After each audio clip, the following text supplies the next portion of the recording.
Boa tarde, gente. Boa tarde, senhoras e senhores. Quero dar boas-vindas, né? Aliás, tem muita gente aqui, Carol, que eu não cumprimentei ainda. Com quem eu não falei ainda, sinta-se cumprimentado. Eu queria dar boas-vindas a todos, né? Eu sei que esse momento que a gente está vivendo, né? A data, a véspera da eleição, não é um dia muito favorável, né? Para a gente sair de casa, fazer algumas reflexões. Na verdade, a gente tem que fazer as reflexões para fazer o voto consciente. Mas espero que esse momento aqui hoje, que reúne nossos alunos, ex-alunos, futuros alunos, palestrantes, né, enfim, convidados, pessoas todas muito queridas, possam fazer conosco essa reflexão sobre inovação, né? Esse é um evento, o iTalks foi criado em 2015 com o objetivo de abordar o tema da inovação de uma forma inspiradora, né? Trazendo aqui pessoas que têm uma jornada de inovação e em suas vidas elas conseguem contagiar outras pessoas, né? Porque se o nosso país, independente de quem vencer a eleição, seja agora no primeiro turno, no segundo turno, se o nosso país tem alguma chance de prosperar, essa chance está relacionada com a nossa inovação, nossa capacidade de inovação. E o nosso curso ele foi criado com o propósito de ser uma jornada transformadora, né, para ajudar as pessoas a ativarem o seu potencial inovador, tornando as pessoas inovadoras por elas mesmas, né? Não que os professores tenham essa capacidade. Ninguém tem essa capacidade. O ambiente não tem essa capacidade. Agora, quando nós conhecemos a nós mesmos, os nossos potenciais, né, latentes, as capacidades que todos nós temos, e queremos ativar isso, né, e queremos usar isso para assumir as rédeas e construir um futuro que nós imaginamos, um futuro melhor, um futuro acima, isso é a verdadeira inovação, ok? Então, eu agradeço aqui a presença de todos, eu vou passar agora, agradeço principalmente a presença dos palestrantes, né, que aceitaram o convite de vir aqui hoje compartilhar suas jornadas inspiradoras. E vou passar a palavra ao professor Zari, meu amigo, parceiro aqui nesses projetos da universidade, do Pegasus, do MBI, do Innovation. E agora vai apresentar aqui os palestrantes. Obrigado, Zari.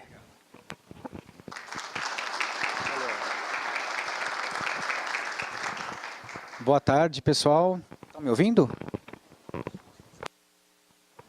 Alô, alô? Tá, né? É um prazer estar aqui com vocês na UFSCar. Quero dar as boas-vindas para quem não é daqui de Sorocaba. Já encontrei um pessoal de São Paulo, de Campinas, tem pessoas de São Carlos, rostos conhecidos. Eu sou professor aqui na área de gestão e de marketing, no curso de turismo. Eu brinco que eu consegui ser esperto o suficiente para ficar com uma das coisas que eu amo, que é viajar, né? E ao mesmo tempo outra, que é o inovar, né? E pensar aqui em formas da gente co-criar um futuro melhor para todos. É com grande prazer que a gente dá início às palestras. Tá? Eu vou apresentar o nosso primeiro palestrante, que é o senhor Renato Toy, se puder entrar aqui no palco. O Renato, ele é formado em Ciências da Computação pela Unicamp, em 85, é cofundador da Baita Aceleradora de Startups, localizada no Parque Tecnológico da Unicamp. Responsável pelo programa de aceleração, especialmente em modelo de negócios, proposição de valor, marketing, vendas, tecnologia, operações e estratégia. Organizador do IVP e do consórcio ActMinds. É instrutor do curso de Gestão Estratégica da Inovação da Escola de Extensão da Unicamp. Conselheiro e consultor de startups, mentor de empreendedores e participante ativo do ecossistema de empreendedorismo de Campinas. Já um ótimo contato para o pessoal de Campinas que está aqui. Desenvolvedor de software, hobbyista de marcenaria e eletrônica. E falou também que eu vi ali pai de 2 filhas. Muito bem-vindo, Renato Toy. A palavra é com você. Boa tarde, obrigado pelo convite, André. O João está aqui também, deve estar na plateia, não sei onde está, mas também foi um dos responsáveis por estar aqui.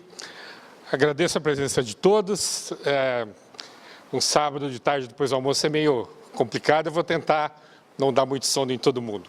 Primeiro, eu fiquei feliz do André ter comentado do momento e realmente, cada vez mais os empreendedores têm sido chamados a participar como cidadãos. Essa semana a gente viu o Luciano Hang da Avan ter um evento que foi muito importante, eu não sei se todo mundo viu, mas ele se manifestou politicamente e fez um evento dentro da empresa dele, gravou isso, e o Ministério Público achou que ele estava fazendo uma coerção sobre os funcionários dele, colocou uma intimação, o obrigou a divulgar um comunicado que ele divulgou ontem e colocou sobre ele uma multa de R$500 mil por dia. Eu acho que nós estamos aprendendo como atuar. Eu acho que a multa foi exagerada, eu acho que também ele errou, mas isso não vem tanto ao caso. O que é importante é que me parece que cada vez mais diversos setores da sociedade estão aprendendo a atuar como cidadãos. E os empreendedores em especial, no caso do Luciano, ele tem debaixo das empresas dele 15 mil empregos. Então, a atuação social dos empreendedores tem um impacto e uma responsabilidade muito grande. E eu acho que essa atuação, para que ela seja exercida de uma maneira eficiente e da maneira correta, depende de reflexão. Porque nós somos uma sociedade muito jovem. O Brasil não tem estruturas institucionais que guiem as pessoas na forma como deve ser a atuação. As nossas instituições empresariais, elas têm um formato que não está adequado para a atuação das empresas de hoje. E, portanto, os próprios empresários estão desenvolvendo e aprendendo cada um como devem atuar como cidadãos. E eu acho que o Luciano testou um limite e talvez ele tenha ultrapassado o limite, e por isso ele está tendo que conviver com as consequências. Mas ele está tendo a coragem de se posicionar, de testar o limite, e agora ele vai ter que se ajustar. Mas eu acho que a experiência que ele passou nessa semana vai trazer avanço para o Brasil, para os empreendedores e para a sociedade como um todo. E esse é um momento de reflexão muito interessante, porque esta atuação dos empreendedores, ela tem grande consequência em cada um de nós. Tem consequência para quem tem emprego, tem consequências para quem quer trabalhar com inovação e tem consequência para os novos empreendedores também. E justamente nessa véspera de eleição, numa eleição onde a gente vai escolher entre dois caminhos que podem significar, certamente vai trazer mudança, qualquer um dos caminhos, mas pode levar, são duas orientações completamente diferentes. E qualquer que seja o resultado de amanhã, nós vamos ter que nos ajustar à nova realidade e a gente vai ser chamado para refletir e responder para essa nova realidade. Então, eu fico muito feliz do André ter feito esse comentário, porque eu estava pensando sobre isso. Como é que nós vamos fazer uma conversa com empreendedores, enquanto a nossa cabeça está em tudo que está acontecendo nesta campanha. E eu queria dar primeiro esse recado para vocês. Nós temos um papel social e esse papel tem aumentado e o formato dele está cada vez mais complexo. E antes de começar, só queria fazer mais um comentário. Eu tenho praticado com os empreendedores, na minha atuação no programa de aceleração da Baita, uma pergunta muito simples de fazer, mas muito difícil de responder, que é, você vai fazer uma empresa, para que essa empresa tem que existir? Para quem que essa empresa vai fazer falta se ela não chegar a existir? Se você começar a oferecer o seu produto ou serviço e depois interromper isso, quem que vai sentir falta? E essa é uma pergunta que, em primeiro lugar, muitas vezes a gente não faz. E, em segundo lugar, mesmo se a gente fizer, na maioria dos casos, a gente não reflete o tempo suficiente sobre a resposta. E para realmente ter uma resposta adequada para isto, só conhecendo o cliente. Então, com isso uma propaganda que eu faço da aceleradora, porque justamente esse é um dos pontos-chave. Se você vai começar uma empresa E essa é uma atividade, começar uma empresa já é difícil. No Brasil é especialmente difícil. E aí você vai começar tudo isso, vai ter que fazer um produto ou serviço inovador, porque não tem muito sentido você ter todo esse esforço para fazer alguma coisa simplesmente para competir com alguém que já está no mercado. E além disso, você vai fazer alguma coisa que você não entende direito por que está fazendo aquilo, você não percebeu com detalhes e com profundidade por que o cliente vai comprar de você? Essa é a questão do programa de aceleração. É uma resposta que, para que ela possa ser desenvolvida, você pode lançar mão de diversas técnicas que ajudam a entender por que o cliente vai comprar aquilo, como é que você tem que desenvolver o seu produto. Mas ela não tem metodologia capaz de dar uma resposta completa. É necessário um trabalho de apertar, massagear, cortar, reformatar, para você realmente conseguir ter essa resposta na ponta da língua, de forma a fazer com que o produto realmente siga esta necessidade e que você consiga comunicar ao cliente que o produto serve para aquela necessidade que realmente faz sentido para ele. Essa é a razão de existir uma aceleradora, pelo menos na nossa visão. Bom, esses são meus dados de contato. A melhor forma de entrar em contato comigo é o WhatsApp, e-mail eu não tenho lido tanto, mas eu estou à disposição para quem quiser entrar em contato. Eu vou fazer fiz uma abordagem aqui, me foi pedido uma apresentação sobre ecossistemas, e a minha experiência é com o ecossistema de Campinas, em torno da Unicamp. E ele ficou extremamente complexo nos últimos anos, de 5 a 10 anos.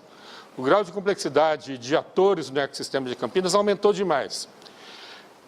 Então, quando eu fiz a reflexão sobre como falar sobre o ecossistema de Campinas, a minha conclusão foi que a melhor maneira de fazer isso, a única maneira embasada que eu tinha para fazer isso, era contar a minha experiência pessoal no ecossistema de Campinas. Porque se fosse para falar do ecossistema de Campinas de uma maneira realmente abrangente, teria que fazer um trabalho mais profundo, que não é a minha ocupação. Então eu vou falar sobre esses 4 momentos. O momento que eu estava na Unicamp, a primeira empresa onde eu participei, a segunda e a terceira agora.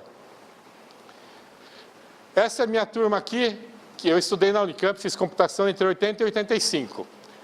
Naquela época, as turmas de computação tinham mais ou menos a metade de homens e mulheres. O que tem de importante para mim aqui, além das amizades, né?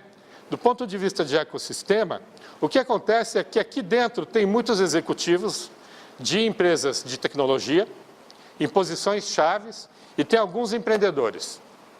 Essas pessoas realmente têm uma atuação importante dentro dos ecossistemas. Então, a primeira mensagem que eu queria deixar para vocês é que a rede de contatos, e principalmente de faculdade, principalmente das pessoas com as quais a gente convive por algum tempo em cursos de longa duração, é o primeiro pilar que a gente pode cultivar para a atuação em inovação dentro de ecossistemas. Em 87, eu estava trabalhando em São Paulo, voltei para Campinas para trabalhar numa empresa que começou numa garagem. Nessa época não tinha startup. Naquela época eram empresas de garagem, mas na maioria era empresa de quarto de empregada. Foi a época que começaram as empregadas a ficarem mais escassas, as casas ainda tinham quarto de empregada, então todo mundo começava a empresa no quarto de empregada que estava lá disponível. A gente começou fazendo centrais telefônicas para empresas telefônicas, com tecnologia própria, a gente fazia hardware e software, eu trabalhava com software, e a empresa chegou ao faturamento de 40 milhões de dólares de faturamento no ano, no 5º ano. E nessa época, eu fiz a primeira experiência de atuação no ecossistema para fora de empresa, porque nessa época aqui não se falava de ecossistema de inovação. As empresas trabalhavam de forma muito isolada. Elas olhavam outras empresas basicamente como competidoras ou como colegas de classe, vamos dizer assim, para atuar em órgãos como órgãos de classe empresarial, como a BINE ou Fiesp. Mas a gente fez a primeira experiência de fazer um laboratório de telecomunicações dentro da Unicamp. A gente instalou uma central telefônica lá, a Unicamp colocou uma sala e não deu em nada. E aí eu aprendi que laboratório sem gente, sem alguma atividade para realmente fazer aquilo girar de alguma maneira, não adiantava nada. Isso foi nos anos 90. Na sequência, em 99, a gente vendeu a empresa para a Lucent, para a Americana de Telecomunicações. E aí eu comecei a trabalhar como consultor e como investidor também. Foi um período entre 2000 e 2010. Existia em Campinas, já desde os anos 80 também, o Núcleo Softex, que era um projeto associado ao governo federal para exportação de software. E o primeiro núcleo foi em Campinas. E era um núcleo criado pelas empresas de software da região, eram mais ou menos 60 empresas associadas. Lá dentro, eu comecei um projeto que foi a primeira experiência de associativismo de empresas de tecnologia. A gente chamava de um consórcio. Eu falo que chamava porque não era formalmente um consórcio. Era um conjunto de empresas, um grupo informal. E nós nos reuníamos semanalmente e o objetivo era desenvolver marketing e vendas de software para exportação. Começamos com 10 empresas e chegamos até 32 empresas. Essa marca foi usada para abrir uma empresa nos Estados Unidos, que opera até hoje, que serve como um canal de venda de software para as empresas brasileiras. E nessa mesma época também, em 2006, começou a formação de um grupo de empresas filhas da Unicamp, que foi reunido também num grupo informal chamado Unicamp Ventures, que são o grupo das empresas filhas da Unicamp. A Agência de Inovação da Unicamp faz estatística anualmente sobre isso. A última estatística é de que são mais de 500 empresas, por volta de 28 mil empregos e mais de 3 bilhões de reais de faturamento por ano. Então essa é uma informação muito interessante porque as universidades públicas elas têm sido atacadas como uma atividade que deveria ser privatizada ou que os cursos deveriam ser cobrados. Eu não posso concordar com isso porque eu tive o privilégio de estudar de graça, né, na Unicamp, e isso gerou muito resultado para mim. E quando a gente olha esse conjunto de empresas aqui, o faturamento anual delas ultrapassa o orçamento anual da Unicamp. Então, do ponto de vista puramente financeiro, não é um consumo de dinheiro, isso gera dinheiro para o Estado. E aí, de 2011 para cá, já na atuação dentro da Baita, bom, antes da Baita até, lá dentro da Unicamp a gente montou a primeira empresa de investimento dos empreendedores de Campinas. Foi na virada de 2010, 2011, o diretor da Agência de Inovação convidou os empresários para discutir um fundo de investimentos da Unicamp e a gente chegou à conclusão de montar uma empresa de participações, uma SA de capital fechado. Foi uma empresa que começou com 48 acionistas, que eram basicamente os empreendedores das empresas filhas da Unicamp. Hoje essa empresa tem 80 acionistas e tem alguns investimentos em andamento.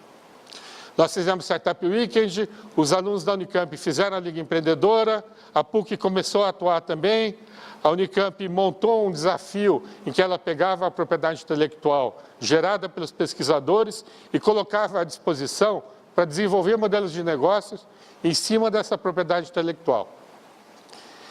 Em 2014 para 2015, a gente criou a aceleradora Baita, somos 6 sócios, fizemos uma aceleração, 2 acelerações com a Prefeitura de Campinas, nos credenciamos no programa do Ministério da Ciência e Tecnologia, o Startup Brasil, a gente é credenciado também na BDI, que é um programa de desenvolvimento de startups, e fizemos um programa com o Estado do Maranhão, de startups também.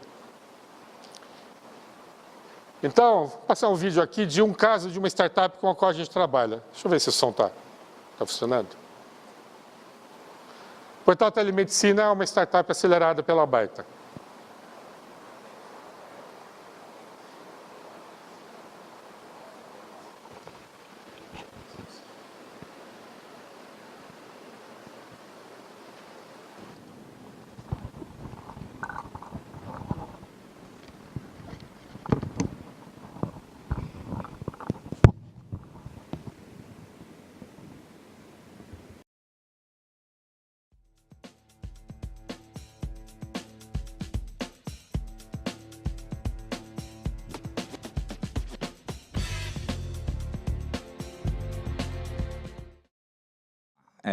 Prazer, eu sou o Rafael, cofundador e CEO da Portal Telemedicina. Nós somos uma central de saúde online. Nossos clientes são clínicas e hospitais espalhados em várias cidades do Brasil, onde muitas vezes é difícil o acesso a médicos especialistas. Para mostrar como funciona, eu vou contar um case de sucesso nosso. Espera aí que não está passando. Passou. Aí. Para mostrar como funciona, eu apresento a vocês a Maria Eduarda. Ela tem 6 aninhos e mora numa cidade chamada Balsas, no sul do Maranhão, onde no raio de muitos quilômetros não há acesso a bons especialistas, como, por exemplo, neurologistas. A Maria sofria de uma doença neurológica grave que causa várias convulsões por dia, sofrendo assim desde pequenininha. Para tentar ajudar a Maria, a clínica da cidade atuava da forma convencional, enviando ou a paciente via ambulância ou os exames via correio até São Luís do Maranhão, a mais ou menos 500 quilômetros de distância, o que gerava um intervalo muito grande de cada resultado de exame e impedia um tratamento eficaz. Então a clínica nos contratou e tudo melhorou. Com a nossa tecnologia, nós conectamos os aparelhos que as clínicas já têm. Nesse caso, um eletroencefalógrafo como esse. As ondas cerebrais da Maria são gravadas, enviadas para a nossa nuvem e o especialista lauda a distância. Nesse caso, temos o privilégio de contar com uma das melhores neuropediatras do país, aqui do Instituto do Sono, em São Paulo, que conseguiu diagnosticar a doença da Maria e curou ela, mudando a vida dela e da família para sempre. Isso foi muito legal, porque a família nos ligou agradecendo, passou um feedback, e assim, era o 3º mês de empresa. Então mostrou que realmente tinha um propósito muito grande no que a gente estava fazendo. Um dos nossos maiores diferenciais é uma conexão direta aos aparelhos médicos. Desenvolvido em parceria com o CNPq, o Ministério da Ciência e Tecnologia e as fábricas, hoje em dia, quando um exame é realizado lá na Amazônia, no Maranhão, ele aparece automaticamente no iPad do médico, aqui em São Paulo, onde fica a nossa equipe, sem nenhuma intervenção humana. Então, isso permite que até leigos de informática que estão lá no meio da Amazônia, por exemplo, possam usar essa tecnologia. Para as fábricas, isso é excelente, porque imagina que eles têm equipamentos antigos, que às vezes têm 10 anos, que não têm interface com a internet. E hoje em dia, a gente atualizou todo esse parque instalado de equipamentos para essas fábricas, sem nenhum custo, e agora esses equipamentos, mesmo analógicos, antigos, estão na nuvem com esse nosso módulo de IoT. Então, as fábricas gostam muito da gente, grande parte dos nossos clientes são indicados dessas fábricas, e para nós também é muito interessante porque a gente tem acesso a muitos dados, né? Então, a gente tem acesso aos arquivos dos exames, efetivamente, temos acesso aos metadados, dados dos pacientes, as imagens, então é um ganha-ganha aí para os dois lados essa parceria. O que também permite a gente atender todas as especialidades, como eletrocardiograma, raio-x, tomografia, mamografia, ressonância, etc. Os médicos recebem os exames em qualquer tela, ou seja, lá faz um raio-x lá do outro lado do Brasil, chega nessas telas para os médicos, numa tela grande se for radiologia, ou então no celular ou no tablet, e aí o médico analisa essa imagem e realiza o laudo. Como nós temos vários clientes, trabalhamos há um tempo com isso, a gente conseguiu construir uma base proprietária e hoje a gente tem mais de 30 milhões de imagens médicas. Com isso, foi possível treinar algoritmos de inteligência artificial. Não vou entrar muito em detalhe, que é complexo aqui esse fluxograma, mas nós utilizamos a tecnologia desenvolvida pela Google, o TensorFlow, que é uma biblioteca Python que eles lançaram open source há mais ou menos 1 ano e meio atrás. Esse é o back-end na nossa tecnologia de machine learning. Como que funciona isso aqui, resumindo? Então, a gente recebe ali um traçado cardíaco, né? Aquele do eletrocardiograma, por exemplo. Ele passa nessa rede neural que faz a identificação das patologias, como estão aqui. É gerada uma sugestão de laudo, que baseia uma triagem automática desses exames. O médico valida isso, o que treina continuamente a inteligência artificial para melhorar a precisão a cada laudo realizado pelo médico. Ou seja, é uma parceria de homem-máquina, né? O médico faz uma parceria com essa tecnologia e juntos eles conseguem um laudo muito mais preciso. Então, por exemplo, aqui, ó, o algoritmo detecta essas ondas aqui e ele vai perguntando para o médico, essa onda está alterada, sim ou não? Esse ritmo está irregular, sim ou não? Essa arritmia sinusal, isso é uma arritmia, sim ou não? Inclusive, a gente agora foi aprovado numa fase 3 do FAPESP, vamos receber um recurso de mais ou menos R$1 milhão para implementar isso aí em larga escala. Com essa base de dados grande, a gente conseguiu chegar no ponto hoje que temos uma detecção automática de patologias. Então, ali no primeiro são raio-x de tórax, né? Esse é nosso algoritmo já identificando as patologias. No primeiro é um raio-x normal. No do meio, vocês podem ver que é aquele coração grande, né? A cardiomegalia, dá para ver bem o tamanho da diferença ali do tamanho do coração do paciente. E o terceiro é um derrame pleural, derrame pulmonar.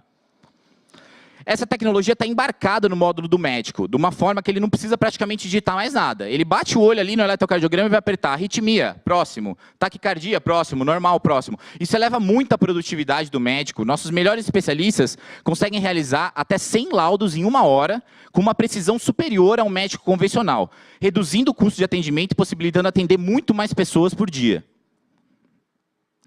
Um parêntese nisso é que esse tipo de computação de algoritmos ela é realmente muito pesada para você fazer o treinamento e a inferência. E não teria sido possível sem esses parceiros aí. Então, as startups que estão aqui, eu recomendo procurar parcerias com esses providers de nuvem. Então, a gente passou por Amazon, IBM, Microsoft, agora estamos com a Google como parceiro principal.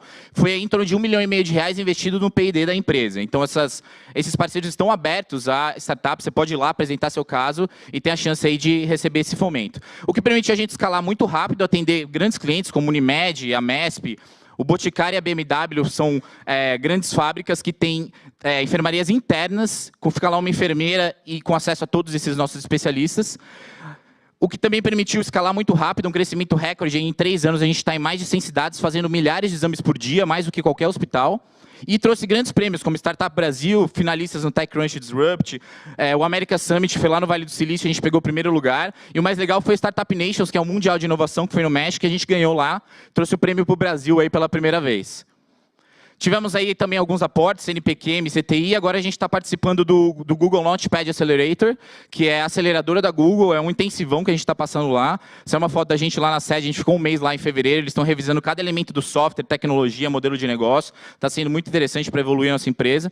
E para finalizar, eu vou contar o nosso case mais atual, que é um edital de cidades inteligentes que a gente ganhou na Prefeitura de Campinas, onde a gente está implantando a telemedicina em todas as unidades de saúde do SUS. Então, você vai poder ir no posto de saúde do bairro fazer exame de cérebro, pulmão, coração. E, com isso, a gente teve acesso à base de dados da Secretaria de Saúde para os casos de dengue. Então, em parceria com a Universidade da Flórida, nós desenvolvemos um algoritmo que cruza esses dados de latitude e longitude, onde aconteceu o caso, com outras bases climáticas, velocidade de reprodução do mosquito. E, com isso, a gente consegue apontar aonde vai começar a epidemia. Eles vão tocar um videozinho agora para mostrar isso acontecendo. Mas como que funciona? A gente oferece esse mapa para a prefeitura e principalmente para a vigilância sanitária, apontando especificamente em que bairro e que região da cidade vai começar a epidemia. O interessante disso é que a gente consegue apontar com 2 meses de antecedência. Esse é o mapa de Campinas. Aí vocês estão vendo essas bolinhas vermelhas que estão aparecendo ali. Isso a gente está apontando, ó, daqui 2 meses vai começar uma epidemia naquele ponto. A gente faz isso com 90% de precisão. Então, imagina a eficácia da vigilância sanitária conseguindo atuar exatamente nos vetores da doença. Não tem mais aquele negócio de ter que jogar veneno aí na cidade inteira. Você pode efetivamente ir onde está acontecendo o foco de dengue e evitar, inclusive, que a epidemia comece. Então, isso é um case muito legal. Imagina isso num nível nacional, né, para Zika, para dengue, lá no Nordeste, onde estão acontecendo tantos casos, o impacto positivo que isso pode causar, uma vez que esses dados sejam abertos, né? Isso vai muito de encontro com a nossa missão. E eu convido vocês para participar disso. Nós estamos numa expansão global e nosso objetivo é ajudar milhões de vidas e garantir o acesso universal à medicina de qualidade. Obrigado.